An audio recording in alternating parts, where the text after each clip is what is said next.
최후의 방법이라고 할 수 있겠습니다. 다수결이 항상 선하고 좋은 결정을 내는 것이 아니라는 것을 알면서도 정말 어쩔 수 없이 그 방법을 택하는 것이죠.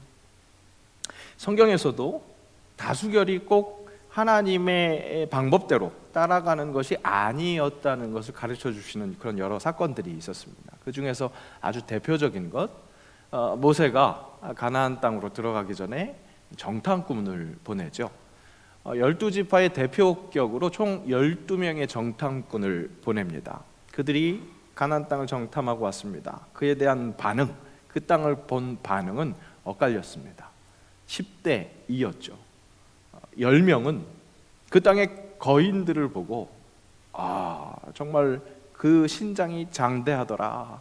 그들을 보고 우리를 봤더니 우리 스스로도 우리가 메뚜기처럼 느껴지더라. 우리가 그렇게 느꼈으니까 저들이 우리를 볼 때도 메뚜기처럼 볼 것 아니겠는가. 그런 절망스러운 판단, 그런 반응을 보였습니다. 하지만 소수였던 2명, 여호수아와 갈렙만큼은 그 상황 속에서도 같은 상황을 봤음에도 다른 반응을 보입니다. 우리도 그런 다른 반응을 기대하면서 함께 읽어보겠습니다. 여호와께서 우리를 기뻐하시면 우리를 그 땅으로 인도하여 들이시고 그 땅을 우리에게 주시리라. 이는 과연 젖과 꿀이 흐르는 땅이니라. 똑같은 것을 보더라도 그저 절망스럽게 여기는 것, 그것과 다르게 하나님이 함께 하신다면 우리가 그 젖과 꿀이 흐르는 땅을 얻을 수 있다. 이렇게 반응이 다르게 나타납니다. 하나님의 역사에 제대로 반응하는 사람들이 이렇게 소수일 경우가 더 많았다는 것, 우리가 좀 지켜봐야겠습니다. 좀 주의 있게 봐야겠습니다. 우리가 이 세상을 살아가면서 가져야 할 그 기준이 어떤 것이 되어야 할지, 어떤 무리에 속해야 할지, 우리는 간혹 다수에 있다면 그것에서 안정감을 찾고 그것이 옳을 것이다, 그렇게 생각하는 경우가 많습니다. 하지만 우리 예수님께서 보여주신 길은 좁은 문, 좁은 길이었다는 것, 우리에게 조금 더 큰 묵상을 해야 하는 부분이 있다고 할 수 있겠습니다. 오늘 본문이 되는 누가복음 19장, 그 19장 전체 이야기의 흐름을 보면 자연스럽게 잡히는 키워드가 있습니다. 그것은 바로 반응이라고 할 수 있겠습니다. 19장 1절부터 오늘 우리가 읽은 본문의 말씀에까지 그 일어났었던 내용들의 제목을 한번 열거해 보면 이렇게 찝을 수 있겠습니다. 삭개오의 집에 예수님께서 유하십니다. 그 예수님에 대한 반응을 보이는 삭개오, 어떤 반응을 보였는가? 그에 이어서 예수님께서는 10문화 비유를 말씀하십니다. 한 문화씩 받은 종들이 각기 다른 반응을 보였었다는 것, 그 이야기에서 우리가 더욱더 집중해서 볼 수 있습니다. 제자들이 나귀 새끼를 끌고 옵니다. 그 나귀 새끼를 끌고 올 때 주인의 반응, 그 나귀 새끼의 주인의 반응을 우리가 유심히 살펴볼 수 있습니다. 또한 예수님이 예루살렘으로 입성하실 때 그렇게 찬양하면서 반겼었던 예수님을 보는 사람들의 반응, 그것을 우리가 함께 생각해 볼 수 있다는 거죠. 먼저 유대인들이라면 모두가 죄인으로 여겼을 그런 직업, 세리라는 직업을 갖고 있었던 삭개오였습니다. 우리 한국 사람이 좀 이해하기 쉽게 설명하자면, 물론 그것으로 다 설명할 수는 없습니다. 내일 특별 새벽 기도회 때 제가 그 설명을 조금 더 덧붙이도록 하겠습니다. 그런데 그 세리라는 직업을 이해할 수 있는, 우리 한국 사람들이 제일 쉽게 이해할 수 있는 그 시작은 친일파 매국노, 이런 것으로 생각하면 조금 이해가 쉬울 수 있겠습니다. 아무도 가까이 하지 않으려고 했던 그 세리 삭개오의 집에 예수님이 방문하십니다. 삭개오는 그 사실만으로도 너무나 감격해서 어떻게 반응합니까? 자기의 소유의 절반을 가난한 사람을 위해서 내어놓겠다. 또 내가 속여 빼앗은 일이 있으면 내 갑절이나 갚겠다라는 반응을 보입니다. 이 삭개오의 반응이 얼마나 대단한 반응이었는지 역시 내일 새벽에 더욱더 보충해서 말씀드릴 수 있도록 하겠습니다. 예수님은 그런 반응을 보인 삭개오가 바로 진짜 아브라함의 자손이다, 그렇게 말씀해 주십니다. 그렇게 칭찬하시고 나서 10문화 비유를 말씀을 하십니다. 우리에게 좀 더 익숙한 것은 달란트 비유가 익숙하죠. 비슷한 이야기입니다. 그런데 달란트 비유와 이 10문화 비유의 차이점은 무엇이냐? 달란트 비유에서는 주어진 달란트가 이미 달랐습니다. 5달란트, 2달란트, 1달란트 다르게 받았습니다. 그런데 이 열문화 비유의 이야기에서는 열문화를 10명의 종들에게 각각 하나씩, 한 문화씩 그렇게 줍니다. 하지만 그 같은 한 문화를 받은 종들이 한 사람은 10문화를 남기고 한 사람은 5문화를 남기고 한 사람은 한 문화 그대로 갖고 있었다는 것. 같은 문화를 받았는데 다른 반응을 보여줬다는 것. 이 문화 비유의 이야기에서는 바로 이렇게 다른 반응을 더욱더 집중적으로 볼 수 있는 그런 부분이라고 할 수 있겠습니다. 그리고 나서 예수님은 예루살렘으로 가까이 가시면서 제자들에게 나귀 새끼를 풀어오라고 그렇게 말씀하십니다. 주인이 어찌해서 이 나귀를 풀어가느냐 그렇게 물어보면 주께서 쓰시겠다 하라 그렇게 대답하라고 가르쳐 주시죠. 제자들은 예수님의 말씀대로 그렇게 행합니다. 한번 주인의 마음을 한번 공감해 보겠습니다. 얼마나 황당했을까요? 갑자기 내 나귀 새끼를 누군가가 와서 풀어갑니다. 왜? 뭐 하려고요? 물어봤더니 주님이 주께서 쓰시겠다 하라 그렇게 대답했을 때 사실은 순종하기 힘든 그런 상황입니다. 그럼에도 불구하고 이 주인, 나귀 새끼의 주인은 순종하는 반응을 보여줬습니다. 그런 반응을 더욱더 집중하게 했었던 이 흐름이 오늘 이 장면, 예수님이 예루살렘에 입성하시는 그 장면, 오늘 우리가 종려주일로 지키는 그 유래가 됐었던 그 장면으로 이어집니다. 이 이어지는 이야기 흐름 속에서 예수님을 맞는 사람들의 반응, 그것을 조명하고 있는 것이죠. 그 반응은 반으로 엇갈립니다. 찬양하며 환영하는 반응과 그 찬양을 저지하라 라는 반응입니다. 똑같은 예수님을 보지만 상반된 반응을 보이는 거죠. 물론 오늘 조명하고 있는 이 현장에 있는 사람들, 그 사람들 중에는 찬양하며 반겨 맞는 사람들이 다수이고 찬양하지 말자라고 이야기하는 사람들이 소수였을 것으로 보입니다. 하지만 이 현장의 여론이 예루살렘 전체의 여론을 대표할 수 있는 표본은 아니었을 것으로 보입니다. 하지만 이 현장 여론이 그렇게 일어나고 있는 것, 의사 출신의 누가는 오늘 이 예수님을 찬양하는 반응을 보이는 그 무리가 정확하게 어떤 무리였는지 특정해서 설명을 해주고 있습니다. 37절에 보니까 제자의 온 무리가 그렇게 예수님을 맞았다는 것이죠. 찬양하며 맞았다는 거죠. 우리는 예수님이 입성하셨을 때 호산나, 정말로 다윗의 이름으로 오시는 이여 호산나 찬송합니다, 그렇게 찬양했던 무리들이 왜 채 일주일도 지나지 않아서, 며칠 지나지 않아서 예수를 십자가에 못 박으라 그렇게 외쳤을까 궁금해하기도 합니다. 그러나 누가는 성경을 읽고 있는 우리가 그렇게 오해하지 않도록 오늘 입성시에 찬양한 무리들은 바로 온 제자의 무리였다고 그렇게 특정해서 가르쳐주고 있습니다. 그리고 며칠 후에 예수님을 고발하던 이들은 대제사장과 서기관들이었다고 그렇게 알려주는 것을 확인할 수 있습니다. 누가의 섬세함, 누가만 섬세하게 기록하는 것이 아니라 마가도 섬세하게, 이 부분은 마가도 섬세하게 기록하는 것을 볼 수 있습니다. 후에 이 죄인을 풀어주는, 명절이 되면 죄인을 풀어주는 그런 법도에 따라서 죄인을 풀어주는 것, 그런데 예수님 풀어주지 말고 바나바를 풀어달라고 그렇게 요청하는 그 회중들을 충동시키는 자들이 있었다고 마가복음은 그렇게 전하고 있는데요. 바로 그것이 대제사장들이 무리를 충동시켰다 그렇게 말하고 있습니다. 여기서 우리는 무엇을 알 수 있습니까? 당시에 예수님을 찬양으로 맞이하던 이들과 또 십자가로 못 박으라고 하는 부류가 따로 있었다는 겁니다. 같은 예수님을 보고 다른 반응을 하는 사람들, 그 반응이 극과 극이었다는 사실이죠. 자, 그렇다면 이 제자들의 온 무리가 예수님을 찬양하는 그런 반응을 보일 수밖에 없었던 이유, 그것은 무엇이었을까? 역시 아주 꼼꼼한 누가는 그 이유를 확실하게 짚어내주고 있습니다. 아까 봤었던 37절에 그 제자의 온 무리가 자기들이 본 바 모든 능한 일로 인하여 기뻐하며 찬양했다, 큰 소리로 하나님을 찬양했다고 그렇게 이야기합니다.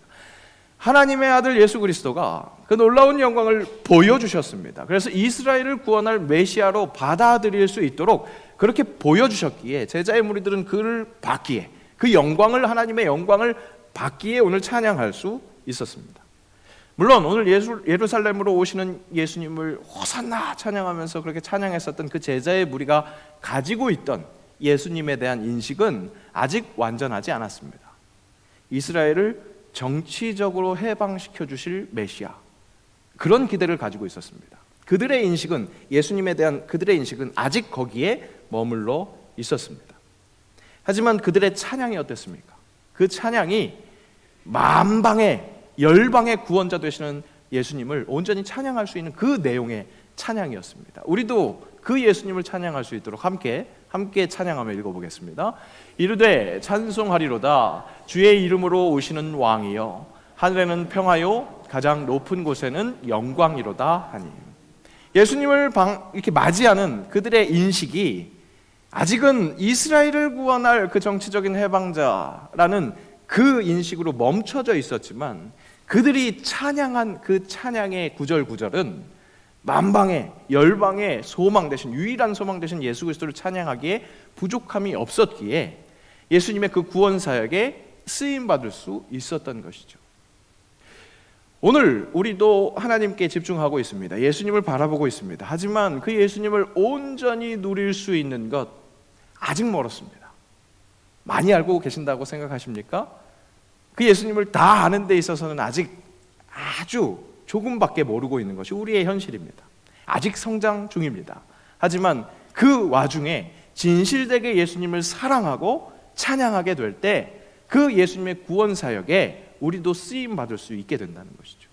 진실하게 예수를 사랑할 때 난 아직 부족하지만 그래도 쓰임 받을 수 있다는 것. 혹 아직은 어릴지라도 그렇게 주님과 동행함으로 주님께 쓰임 받음으로 장성한 분량이 충만한 데까지 이르게 되는 것, 그것이 우리의 신앙생활의 의미라는 겁니다. 혹 아직 온전히 깨닫지 못해서 부족할지라도 낭망하지 마십시오. 그렇게 부족한, 아직 연약한 나를 들어쓰시는 주님이시라는 사실입니다. 그러니까 여러분, 우리에게 필요한 건 무엇입니까? 그 주님을 더욱더 뚜렷하게 봐야 한다는 겁니다. 엉뚱한 반응하지 않도록 더욱더 주님, 예수 그리스도의 그 십자가를 더욱더 뚜렷하게 붙들고 바라보는 그 일이 필요하다는 것이죠. 그런 의미에서 내일부터 시작되는 고난주간 특별 새벽기도에 여러분들 함께 오셔서 새벽을 깨우면서 내 육체를 이겨내는 그런 일에 참여하시기를 축복합니다. 예수를 신실하게 바라보면 반응할 수 있도록 말입니다. 그렇게 함께 참여하시기 바랍니다. 네, 그래도 생각보다는 아멘 소리가 컸습니다. 네, 하지만 이런 얘기 할 때마다 항상 이렇게 조금씩 주들어 드립니다. 여러분들에게 고통을 드리려는 것이 아닙니다. 우리가 고통을 충분히 이기고도 남을 만한 그 거룩의 길에 참여하시라고 초대합니다. 네, 그것이 결국 복된 일이라고 믿습니다. 제대로 된 반응할 수 있도록. 평소에는 아이고 꿈도 못 꿀 일이지만 개근하면 제일 좋은데요, 혹시 개근 못 하시더라도 예수님의 그 고난을 더욱더 뚜렷하게 본다, 그 은혜가 어떤 것인지 더욱더 뚜렷하게 본다, 그 제대로 된 반응을 위해서 그렇게 집중하는 시간 되었으면 좋겠습니다. 제자의 온 무리는 예수님께서 베푸신 그 모든 능한 일로 인해서 열정적으로 찬양하면서 예수님을 맞이할 수 있었는데요, 예수님의 대적자들은 그렇다면 예수님과 격리되어 있었기 때문에, 예수님 보지 못했기 때문에 찬양하지 못했을까요? 아니죠. 그들도 예수님을 분명히 봤습니다. 그들도 예수님이 행하신 모든 능한 일을 분명히 볼 수 있었습니다. 그리고 오늘 이 장면에서도요, 이 바리새인이, 예수님을 찬양한 사람들과 상반된 반응을 보인 이 바리새인이 다른 무리에 섞여 있지 않았다는 것을 역시 섬세한 누가는 그것을 짚어내고 있는 것을 볼 수 있습니다. 39절에 보니까 무리 중 어떤 바리새인들이 이렇게 말하고 있습니다. 무리 밖에 있었던 자들이 아니었습니다. 찬양하는 그 무리 안에 있었습니다. 상반된 반응을 갖고 있었지만 그들이 그 안에서 똑같은 예수님을 바라보고 있었다는 것이죠. 근데 그 똑같은 예수님을 바라보는 바리새인 뭐라고 이야기합니까? 저 왕이라고, 당신이 왕이라고 찬양하는 사람들 저지하십시오. 책망하십시오. 당신은 왕이 아니지 않습니까? 그러니 뭣도 모르고 외치는 저들에게 찬양하지 말라고, 저지하라고 그렇게 이야기하고 있습니다. 왜 그럴까요? 오늘 이 바리새인은 왜 제자들이 찬양하는 그 무리에 함께 있었음에도 함께 찬양할 수 없었을까요? 똑같이 예수님을 목격했음에도 왜 찬양하지 못했을까요? 바리새인, 누구보다 경건한 사람들이었습니다. 우리가 보통 신약 성경을 읽다 보면 항상 예수님과 대적하는 사람들이니까 악한 사람들이다 이렇게 생각하기 쉽지만, 당시 누구보다도 율법을 철저히 지키려고 했고, 물론 그 겉모습을 철저히 지키려고 했고, 그래서 자신들이 그 지키고 있는 그 거룩을 다른 사람들에게도 강요했습니다. 역시나 겉모습을. 그런데 그 겉모습을 강요할 때 자기는 하지 않으면서 강요만 하는 것이 아니었습니다. 어디까지나 자기 스스로 애를 썼습니다. 경건의 모양을 가지고 있었던 것이죠. 그런데 자기가 틀렸을 것이라고는, 자기가 조금 비뚤어졌을 것이라고는 한치의 의심도 하지 않았던 자들이었습니다. 자기 안에 갇혀 있는 거죠. 그래서 돌같이 딱딱한 마음이 된 사람들, 어쩌면 가장 불쌍한 이들이 되어버렸습니다. 하나님과의 관계는 단절된 그 상태에서 내가 지켜야 할 율법만 가득 세워나가는 그 종교를 세워버린 바리새인이었습니다. 여러분, 그렇습니다. 종교는요, 하늘을 향해서 사람들이 뭔가를 세워나가야 하는 것이라고 말합니다. 그렇게 가르칩니다. 하지만 하나님께서는 하늘과 땅을 연결시키실 예수 그리스도, 그 유일한 길을 하늘로부터 땅으로 보내셨습니다. 그 은혜를 의지하고 나아가는 길이 우리가 정말 하나님 나라를 바라는, 결국 천국을 맛보게 되는 바로 그 유일한 길이라는 겁니다. 그런데 바리새인들은 그 하나님과의 단절된 상태, 그것은 인지하지 못하고 그저 이때까지 살아온 대로, 내가 쌓아 올리는 것, 이때까지 보아온 대로 그 갇힌 삶으로 자유롭지 못한 삶을 산 것입니다. 세속적인 사람들과 다름이 없었습니다. 종교가 그 어떤 세속적인 것보다도 더욱더 세속적인 것이 되어버린 것. 여기서 이야기한 세속적인 건 무엇입니까? 하나님과 단절된 것. 그 상황인 겁니다. 내 방식대로 하늘을 향해서 애써 보겠다고 그런 삶이 되어버린 겁니다. 하나님과의 관계가 아니라 나 스스로의 만족에 갇혀있는 종교인, 아니 완벽히 세속인이 되어버린, 하늘로부터 땅으로 내려오는 그 유일한 길 예수 그리스도를 당연히 외면할 수밖에 없었던 것이죠. 바리새인뿐만 아니라 세상의 모든 사람들이 자기에게 갇혀 있습니다. 자유하지 못합니다. 인류의 최고의 가치, 자유입니다. 왜 자유가 최고의 가치입니까? 부자유함을 느끼기 때문입니다. 죄가 하나님과 단절된 그 상태라는 것을 모른 채 인생의 그 근원적인 죄의 문제를 알지 못하니까 부자유하면서 자유를 갈망하고 있습니다. 그러면서 쓸쓸해합니다. 외로워합니다. 오늘 2부 예배 때도 20대가 있습니다. 소망이 있습니다. 감사합니다. 근데 여러분 기억해 보세요. 20대에서 30이 될 즈음, 그때 어떠셨습니까? 지금 돌아보면 어떻습니까? 절망스러울 때일까요? 쓸쓸한 때일까요? 외로울 때일까요? 아니죠. 한참 때라고 그러죠. 돌도 씹어서 먹어서 소화시킬 때라고, 그렇게 사실은 그런 나이는 아닌데, 그럼에도 불구하고 그렇게 생각할 수 있는 나이입니다. 그런데 그 30 즈음을 살아가고 있는 사람들은 외롭고 쓸쓸하고 고독합니다. 꼭 그때뿐만 아니라 인생의 모든 과정이 그렇기 때문에 그렇겠죠. 특별히 진짜 청춘이라고 여기는 20대를 지나 30대로 이렇게 진입하는 순간은 그런 감정들이 있는 것 같습니다. 그래서 유명한 가요는 이렇게 노래하죠. 또 하루 멀어져 간다. 내 뿜은 담배 연기처럼 작기만 한 내 기억 속에 무얼 채워 살고 있는지 점점 더 멀어져 간다. 머물러 있는 청춘인 줄 알았는데 비어가는 내 가슴 속엔 더 아무것도 찾을 수 없네. 찬양이 아니라 이런 노래를 하죠.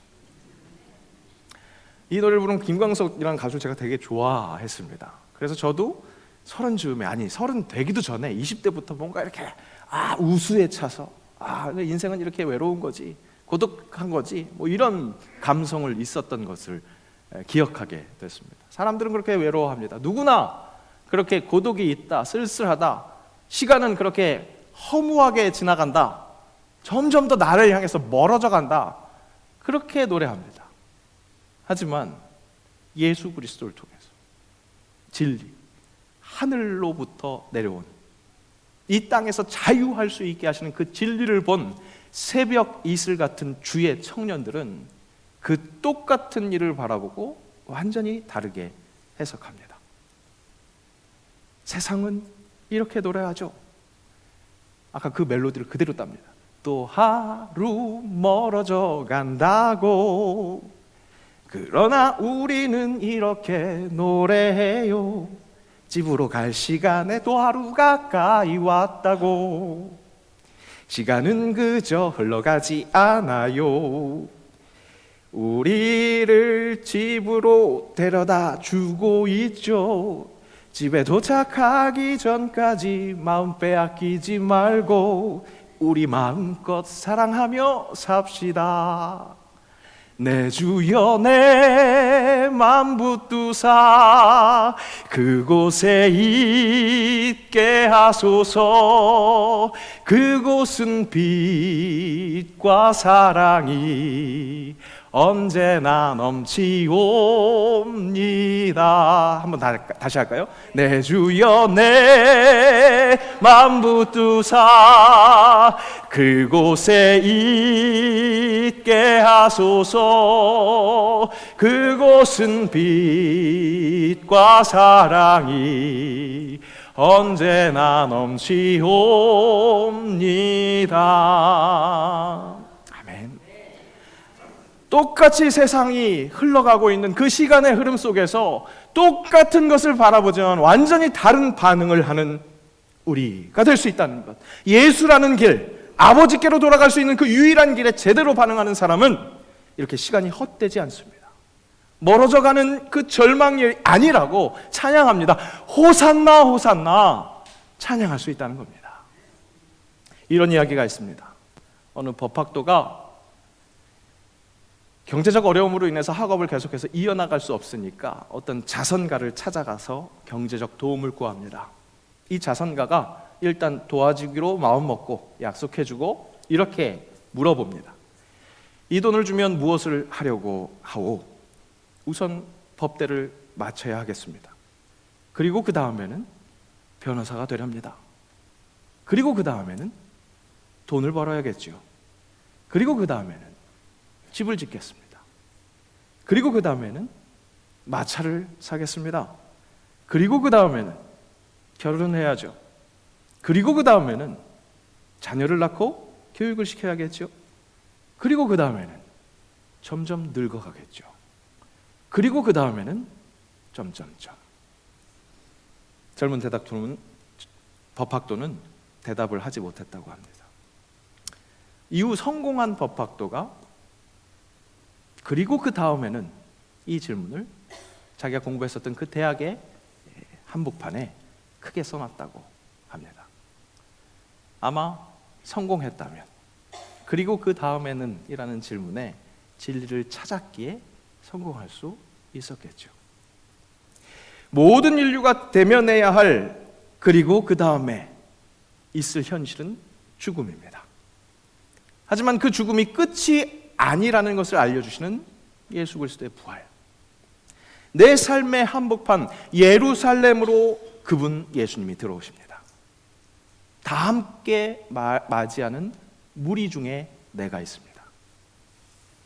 예수님은 내 인생의 그 한복판 예루살렘에서 죽으시고 부활하셔서 우리 삶의 의미를 알려주실 것입니다. 그렇게 나에게 다가오시는 그 주님을 당신은 어떻게 맞이하겠습니까? 찬양하며 왕 되신 주님을 인정하며 그렇게 맞겠습니까? 아니면 애써 외면하면서 이 땅의 방식대로 남아서 그냥 죽는 것이 끝이라고, 그러니까 시끄럽게 찬양하지 말라고 내 영혼아 잠잠하라, 그렇게 명령하시겠습니까? 무리 속에 있는 나, 반응 결국 어느 하나가 될 것입니다. 내가 선택하는 겁니다. 다만 내가 침묵하면 돌들이라도 그 영광을 돌릴 수밖에 없는 그분의 영광은 확실합니다. 진리입니다. 진정 나를 자유롭게 하는 그 그리스도를 제대로 바라보고 그때 절제할 수 없는 그 찬양을 함께 올려드리는 우리 모두가 될 수 있기를 간절히 원합니다. 그렇게 제대로 반응하기 위해서 전제되어야 할 것 무엇이라고요? 예수 그리스도의 십자가 제대로 바라보는 것, 똑바로 바라보는 것, 똑같은 것을 바라보고 엉뚱한 반응하지 않도록 내 문화 여기에다가 그냥 챙겨놓으려고 하지 않고 주께서 쓰시겠다 그렇게 말씀하실 때 내 소유의 절반이라도 내어줄 수 있는 그런 아름다운 찬양을 하는 것, 무리 중에 나의 반응, 결국 내가 선택한다는 것, 참된 진리를 제대로 누리며 기뻐하는 주가 주 되심을 확실하게 선포하는 세상 속에서 구별된 자로 그렇게 주의 이름을 선포하는 주의 사람들 되시기를 축복합니다. 기도합니다. 종료주일 내 삶의 한복판으로 찾아오셔서 죽음과 부활의 참된 의미를 가르치시는 주님, 그 주님을 집중합니다. 오늘부터 시작하는 고난주간 예수님 제대로 바라보게 하옵소서. 참 진리를 누려서 제대로 반응하는 내가 되게 하옵소서. 자유를 주시러 나에게 찾아오신 주님과 먹고 마심을 기뻐하게 하시고 진정 그렇게 회복되는 자유인이 되어서 주가 주 되심을 세상의 한복판에서 강하게 선포하는 세상 속에서 구별된 자, 호산나 찬양하는 자 되게 하옵소서. 예수님의 이름으로 기도합니다. 아멘.